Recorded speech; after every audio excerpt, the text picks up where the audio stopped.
이번 달은 버틸 수 있을까? 병원비, 고지서, 관리비, 난방비까지.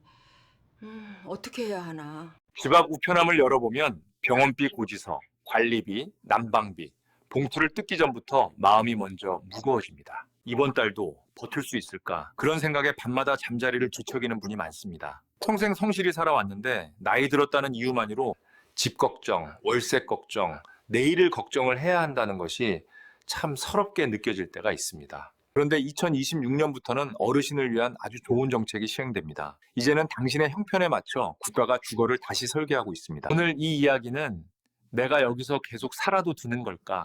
그 불안에 조용히 답이 되어줄 이야기입니다.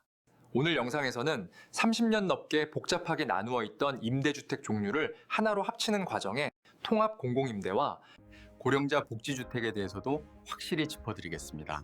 어르신을 위한 중요 정책이니 꼭 집중해 주세요. 최신 정보는 아는 만큼 돈을 버는 겁니다. 우선 영상 시작 전 구독 누르지 않으셨다면 구독 부탁드립니다. 구독은 무료입니다. 구독하시고 남보다 한 발 빠른 정보로 많은 혜택 먼저 받아보세요. 그럼 시작하겠습니다. 난 뭐를 신청해야 되는 거지? 영구임대, 국민임대, 행복주택, 공고가 너무 많아서 복잡해. 기존에는 영구임대, 국민임대, 행복주택 등 각각이 따로 운영돼서 자격, 월세, 공고가 너무 복잡했습니다. 그래서 많은 어르신들이 복잡하여 시작도 전에 포기하는 경우가 많았습니다. 하지만 2026년부터는 어르신들의 주거 혜택이 좋아지고 있습니다. 먼저 복잡한 공고 절차를 간소화하고 이를 하나로 합친 것이 통합공공임대입니다.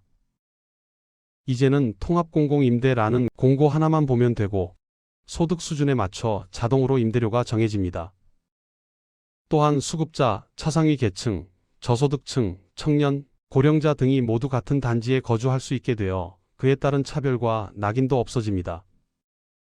신청도 훨씬 간편해지고요.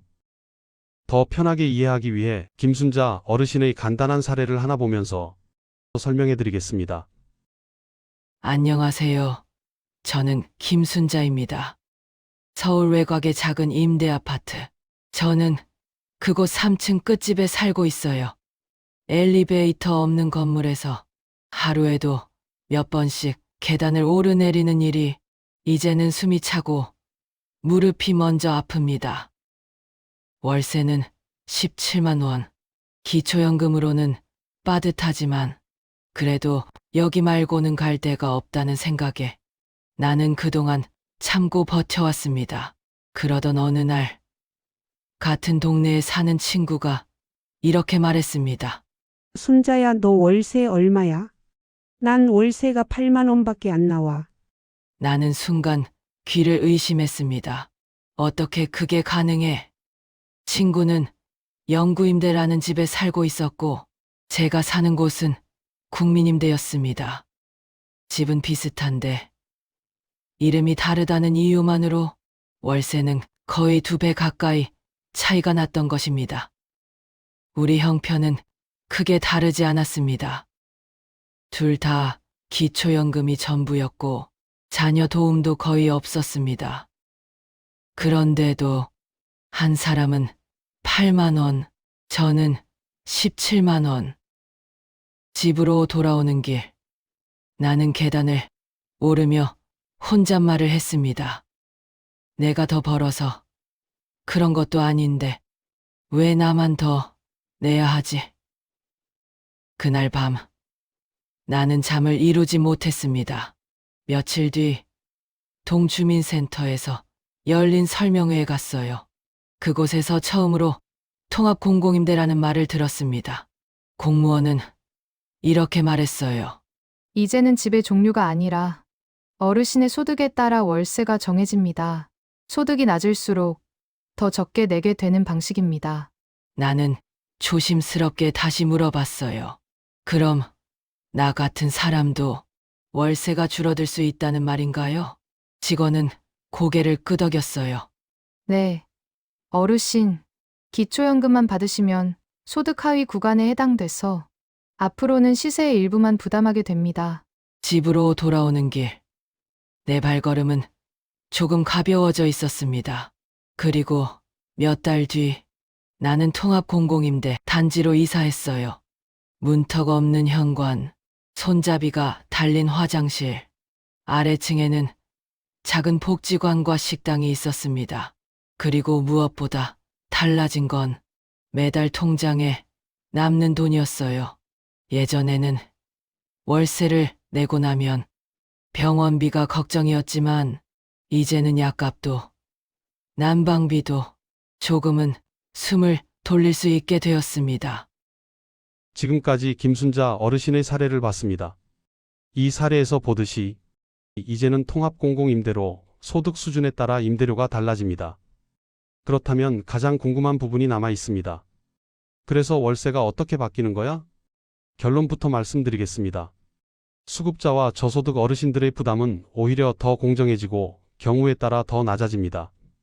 왜냐하면 2026년부터는 집의 종류가 아니라 내 소득이 임대료를 결정하는 구조로 바뀌기 때문입니다. 예전에는 같은 평수, 같은 동네 아파트여도 영구임대냐, 국민임대냐에 따라 월세가 완전히 달랐습니다. 어떤 분은 7만 원을 내고 어떤 분은 25만 원을 냈습니다. 집이 달라서가 아니라 모집 공고 이름이 달랐기 때문이었습니다. 그런데 두 분의 형편이 같다면 이게 과연 공정한 걸까요? 정부도 그 점을 깨달았습니다. 소득이 같으면 월세도 같아야 한다. 그래서 바뀐 것이 바로 소득 연계형 임대료입니다. 이제는 이렇게 달라집니다. 같은 집에 살아도 소득이 낮으면 적게 내고 소득이 높으면 조금 더 냅니다. 소득 수준에 따라 크게 5구간으로 나뉩니다. 가장 형편이 어려운 분들은 시세의 약 35% 수준, 차상위 계층은 약 50%, 저소득층은 약 65%, 중위소득에 가까운 분들은 약 80%, 그 이상은 약 90% 수준으로 임대료가 책정됩니다. 다시 말해, 어떤 집에 들어갔느냐가 아니라 내가 얼마나 벌고 있느냐가 기준이 됩니다. 이제는 운이 아니라 형편에 맞는 주거비를 내게 되는 구조입니다. 예를 들어보겠습니다. 같은 단지, 같은 평수의 아파트가 있고 시세가 월 25만 원이라고 가정해 보겠습니다. 기초생활수급자인 A 어르신은 시세의 35% 수준인 8만 원대, 차상위 계층인 B 어르신은 약 12만 원, 기초연금만 받는 저소득층 C 어르신은 약 16만 원을 부담하게 됩니다. 같은 집에 살아도 각자의 형편에 맞게 내는 것입니다. 이제는 왜 나는 더 내야 하지? 라는 억울함이 줄어드는 구조입니다. 두 번째로 큰 변화는 바로 고령자 복지주택입니다. 이 주택은 통합공공임대 중에서도 오직 65세 이상 어르신만을 위해 설계된 주택입니다. 청년, 신혼부부는 입주할 수 없습니다. 어르신을 위한 어르신만의 공간입니다. 예전의 임대주택이 저렴하지만 불편한 집이었다면 고령자 복지주택은 편안하고 안전한 집입니다. 문턱이 없고 화장실에는 손잡이가 설치되어 있고 엘리베이터는 기본입니다. 무엇보다 1층에는 복지시설이 함께 들어옵니다. 식당, 물리치료실, 건강관리실, 상담실, 프로그램실까지 밖에 나가지 않아도 단지 안에서 생활과 돌봄이 이어집니다. 민간 실버타운처럼 수억 원이 드는 곳이 아니라 공공임대 수준의 임대료로 누리는 주거복지입니다. 그래서 요즘은 고령자 복지주택의 경쟁률이 높아지고 있습니다. 가난한 집이 아니라 어르신을 위한 집이라는 인식으로 바뀌고 있기 때문입니다. 거주기간도 훨씬 단순해졌습니다. 예전에는 영구임대는 50년, 국민임대는 30년, 행복주택은 6년. 너무 복잡했습니다. 이제는 통합공공임대와 고령자 복지주택은 기본 30년 거주입니다. 소득과 자산 기준만 유지되면 2년마다 재계약을 통해 최대 30년까지 안정적으로 거주할 수 있습니다. 집 때문에 몇 년마다 불안해할 필요가 줄어든 것입니다. 정리해 보겠습니다. 2026년부터 바뀌는 주거 정책의 핵심은 단 하나입니다. 집의 이름이 아니라 당신의 형편을 기준으로 주거를 보장한다. 월세는 소득에 맞게, 단지는 차별 없이 함께, 어르신을 위한 주택은 더 안전하고 편안하게, 거주는 장기적으로 안정되게. 이제는 나는 어디에 신청해야 하지? 가 아니라 통합공공임대 공고 하나만 보면 됩니다. 그리고 마지막으로 지금 이 영상을 듣고 계신 분들께 꼭 드리고 싶은 말씀입니다. 이 제도는 아는 사람만 신청할 수 있고 신청한 사람만 혜택을 받습니다.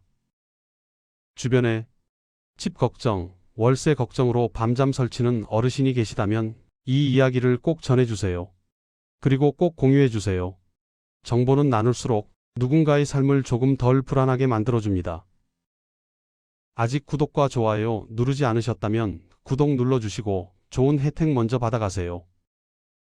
저는 더 유용한 영상으로 다시 찾아뵙겠습니다. 시청해주셔서 감사합니다.